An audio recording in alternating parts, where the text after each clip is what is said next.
Dentro de cada uno de nosotros recibe el sistema eléctrico más sofisticado que conocemos. 86.000 millones de neuronas comunicándose de manera precisa entre sí.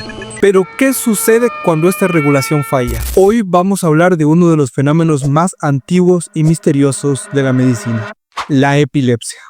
Lo primero, no toda convulsión es una epilepsia. Una convulsión es un episodio transitorio de una descarga eléctrica anormal y excesiva en el cerebro. Es un síntoma, no la enfermedad en sí. Una fiebre alta, una hipoglucemia severa, un golpe en la cabeza, drogas, infecciones, cualquiera de estas agresiones puede provocar una convulsión en un cerebro sano. Es un evento aislado. La epilepsia, por otro lado, es una condición en la cual el cerebro tiene tendencia a repetir esas descargas eléctricas. Es una enfermedad neurológica crónica definida por al menos 2 de estas convulsiones no provocadas separadas por más de 24 horas, o incluso por una sola si el riesgo de repetirlas es muy alto según la clínica o la neuroimagen.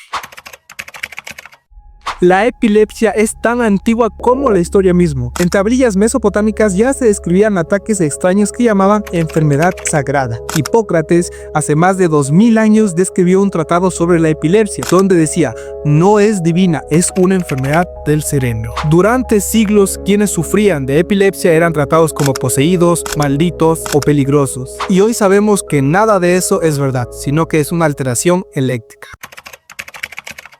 Todo en el cerebro es un delicado equilibrio entre la excitación controlada por el glutamato y la inhibición controlada por el GABA. El glutamato es el interruptor de encendido y el GABA es el interruptor de apagado. Y en un cerebro sano funcionan de manera armoniosa. Por otro lado, la epileptogénesis es el proceso por el cual un cerebro sano se convierte en un cerebro epiléptico. Y suele comenzar con una lesión inicial. Un traumatismo, una infección como la meningitis, un pequeño infarto cerebral, alteraciones genéticas en los canales iónicos o incluso causas metabólicas como hipoglucemia severa. Cualquiera que sea la causa es la primera herida. En todo ese proceso el cerebro está constantemente queriendo curarse y pueden ocurrir errores. Por ejemplo, las neuronas que liberan GABA son más frágiles y suelen morir en mayor proporción. Y las neuronas excitatorias en un intento de reconectar pueden crear nuevos circuitos que están desordenados y anormales. Y el resultado de todo esto es una cicatriz epileptogénica, un área del cerebro en donde hay demasiados interruptores de encendido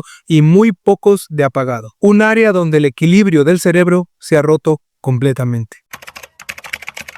Una vez que el cortocircuito ocurre, puede manifestarse de formas infinitamente diversas. No todas las convulsiones involucran sacudidas violentas. La clasificación moderna nos pide que primero nos preguntemos: ¿dónde se originó la falla? Si la descarga se inicia en un solo hemisferio, hablamos de una convulsión focal y los síntomas dependen del área del cerebro en donde se produzca. Si se origina en el lóbulo occipital, el paciente puede ver luces o formas. Si se origina en el lóbulo temporal, puede sentir déjà vu, olores extraños o un miedo súbito. Esas sensaciones son la convulsión en sí misma, ocurriendo mientras el paciente está consciente. A eso se le denomina aura. Y si la actividad se propaga por todo el cerebro, se convierte en una convulsión tónico-crónica bilateral, es decir, un apagón general. Pero hay otro tipo de falla, una que no inicia en un solo punto, sino que aparece al activarse ambos hemisferios a la vez. Estas son las convulsiones de inicio generalizado. Y la más conocida de estas es la tónico-clónica, una pérdida súbita de la conciencia seguida de una fase tónica de rigidez muscular y una clónica de sacudidas rítmicas. Pero también existe las crisis de ausencia. Típicas en niños, son breves episodios de desconexión total, como si la imagen se descongelara por 10 segundos y luego continúan como si nada.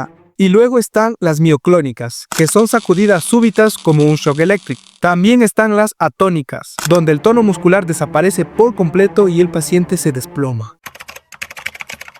El estado epiléptico es una condición en donde una convulsión puede durar más de 5 minutos, o a su vez hay múltiples convulsiones sin una recuperación total entre ellas. Pero ¿por qué 5 minutos? Porque a partir de ahí es muy poco probable que el cerebro pueda detener toda esta actividad por sí solo. Las neuronas empiezan a morir por un proceso llamado excitotoxicidad, en donde el incremento del glutamato se vuelve tóxico. Y esto es una carrera contra el tiempo, ya que por cada minuto que pasa, el daño cerebral se va acumulando.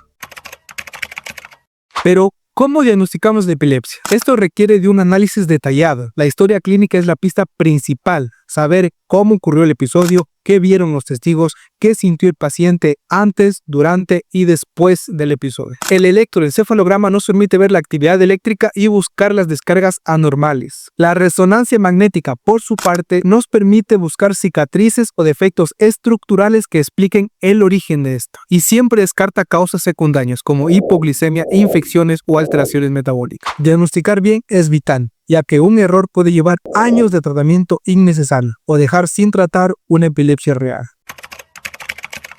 El tratamiento de la epilepsia es una de las áreas más elegantes de la farmacología, ya que el propósito aquí no es curar la cicatriz, sino restaurar el equilibrio perdido entre la excitación y la inhibición. Los fármacos antiepilépticos tienen tres principales mecanismos de acción. El mecanismo número 1 es reforzar la inhibición, es decir, potenciar el GABA. Para ello, fármacos como las benzodiazepinas, es decir, diazepam, lorazepam, y los barbitúricos como el fenobarbital se unen al receptor GABA-A y lo hacen mucho más eficiente. Es básicamente como instalar un amplificador en el sistema de frenos. El mecanismo número 2 es disminuir la excitación, es decir, bloquear el glutamato. Fármacos como el topiramato o el felbamato pueden bloquear los receptores de glutamato. Si es que la señal excitatoria no puede aterrizar en su receptor, pierde su poder.